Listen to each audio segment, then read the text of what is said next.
Donc maintenant, pour vérifier une ossature bois, je crée donc un nouveau projet, je vais retravailler à nouveau sur Garage Le Bray et en fait, ce qui m'importe dans mon ossature bois, hop, c'est de travailler depuis le plan de cisaillement des pointes ici.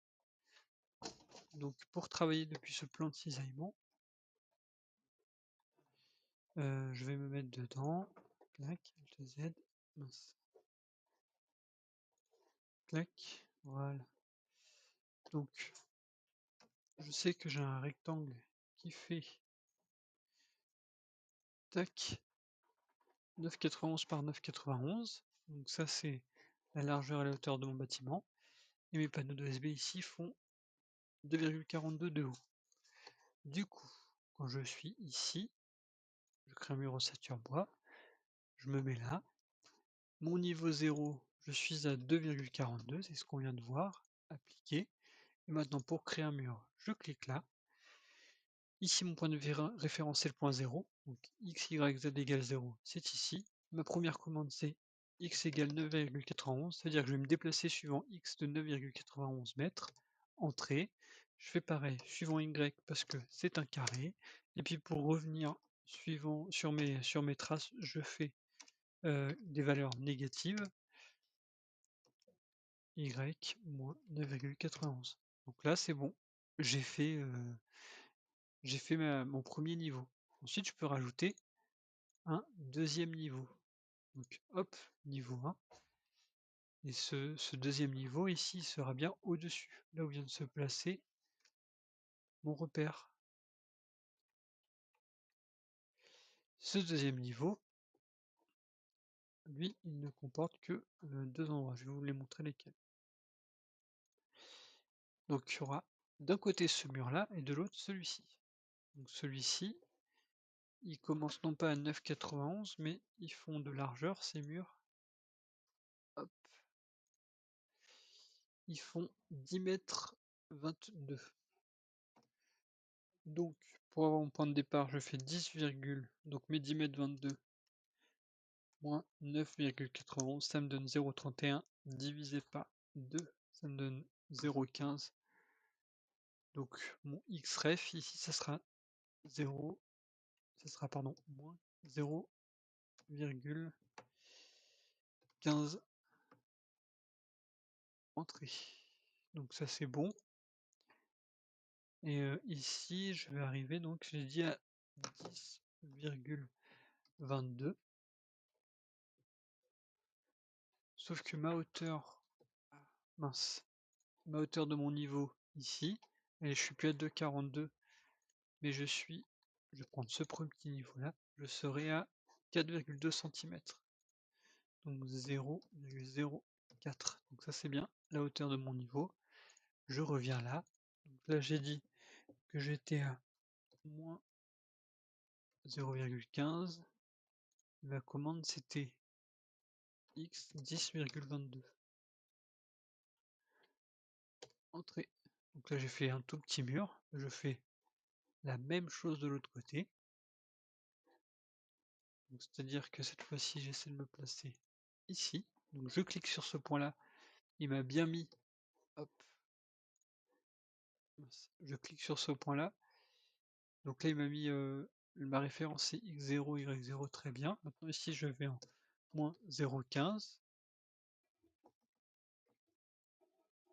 Et x22, c'est bien ça. Entrée. Donc il m'a fait la même chose. Donc maintenant ce qui m'importe c'est de faire mes pignons. Donc pour ce qui est de mes pignons, ici je fais cette cote-là par rapport à celle-là. Donc la moitié de 10,22 ça va être 511 et ma hauteur à arriver c'est 2,99. Donc maintenant je reviens là-dessus, je clique là-dessus, je vais ici, donc ma distance ici D, vous voyez, c'est la moitié de 10,22, donc c'est 5,11 et ma hauteur c'est 2,99, c'est ce qu'on vient de dire. Donc c'est H qui est là. Et maintenant je clique hop sur mon pignon et ça vient de le créer. Hop, comme ceci. Maintenant, mon objectif, c'est de positionner les portes de garage. Donc celle-ci, elle est 92 du bord et hop, elle fait 306 de large pour 2 mètres de haut. Du coup, maintenant je vais ici, si je veux la positionner là, je clique là-dessus, sur mes ouvertures, je prends une porte. Ma base ici, on a dit qu'elle faisait 3,06 de large pour une hauteur de 2,02 et qu'elle se situe à 0,92 de son point de référence. Vous voyez, D, c'est cette distance-là par rapport au point A. Je fais appliquer, je sélectionne mon point de référence, ma face, et fait ma... j'ai bien positionné mon ouverture. La deuxième, elle ne fait pas 3,06 mais 4,06. Bah pour la faire, je prends ce point de référence là et hop, j'ai positionné ma deuxième. Donc ça c'est très bien. Maintenant je vais positionner mes ouvertures. Donc là je fais un contrôle-clic milieu pour tourner comme ceci et je vais chercher mes ouvertures. Ce qui m'importe, c'est de partir de ce point-là pour arriver à ce point-là. J'aurai déjà deux cotes intéressantes. Donc ma distance ici, suivant Y c'est 192 et suivant Z c'est 2,27. Donc là déjà je me positionne en ouverture. Suivant cette distance-là D1, c'est, on vient de le dire, c'est 1,92, 1,92 et la distance T c'est 2,27. Clac.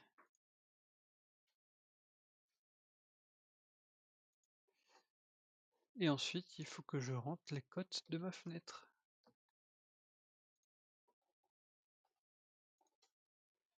Donc, suivant Y, on est sur du 2,46, ça va être la largeur de ma fenêtre pour 1,73 de haut.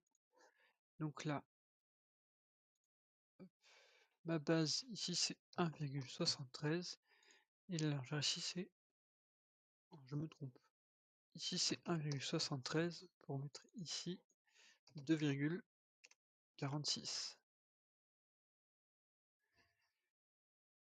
J'applique, je positionne par rapport à ce coin-là et sur cette face-là et hop, j'ai fait ma première fenêtre. La deuxième, c'est la même dimension, sauf que c'est juste ma distance ici qui est de 2 mètres au lieu de 1,92 m. Donc j'ai juste à retourner dans mes fenêtres, à mettre 2, appliquer, pof pof, pof pof, voilà, et c'est bon, c'est fait. Maintenant, si je veux rajouter mon ossature bois, je clique ici. Donc là, j'ai mon ossature bois, 1200 d'écart. Bon, tout ça, c'est des conditions à vérifier, hein. Est-ce que le bois, c'est bien du C24? Si vous travaillez avec du C18, vous pouvez le changer là, les panneaux d'OSB, etc., etc. Donc vous vérifiez les conditions et après vous avez juste à cliquer sur le mur, faire appliquer. Je clique, appliquer, je clique, appliquer. C'est assez simple.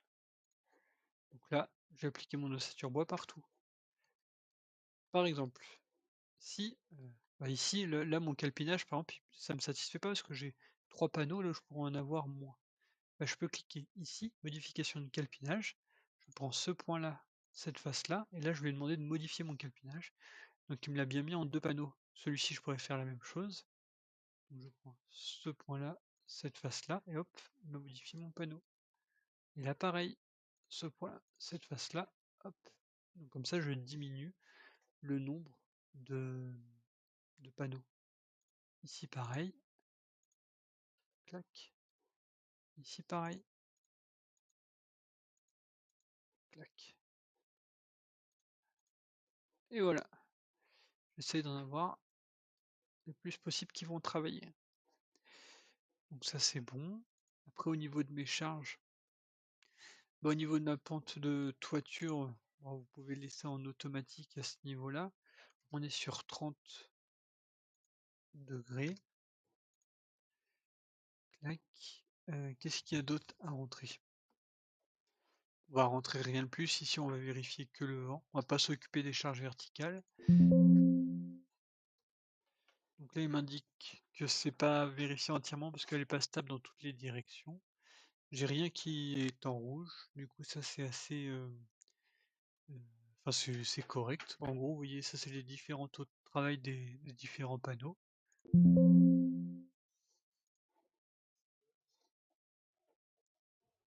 Et par contre, je vois que j'ai 120, c'est peut-être de là que vient l'instabilité,